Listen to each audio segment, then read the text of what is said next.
On prend la direction de l'Afrique à présent. Étape importante pour le Congo hier. Le célèbre opposant politique Tshisekedi est rentré au pays. Il était resté 2 ans en convalescence chez nous. À 83 ans, il revient dans un pays miné par les tensions politiques. L'actuel président Kabila est soupçonné de vouloir se maintenir au pouvoir par tous les moyens. Aurélie Didier. Impossible de ne pas le reconnaître. Il porte sa légendaire casquette.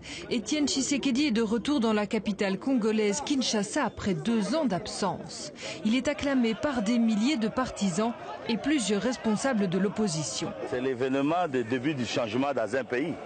Comme vous savez que l'aspiration de notre peuple, dans son ensemble et à Kinshasa en particulier, ne veut plus du régime en place.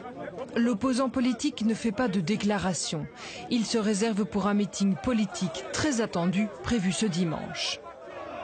Étienne Tshisekedi, c'est l'un des opposants congolais les plus populaires. En 2011, aux dernières élections présidentielles, il arrive 2e.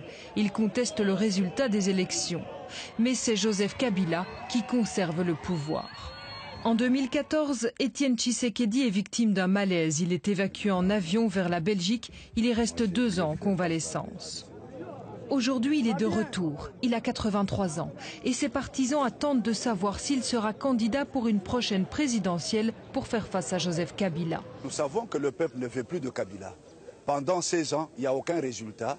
C'est un échec cuisant. Tout ce qui avait été promis au peuple n'a pas été réalisé. Donc ça a été la poudre aux yeux.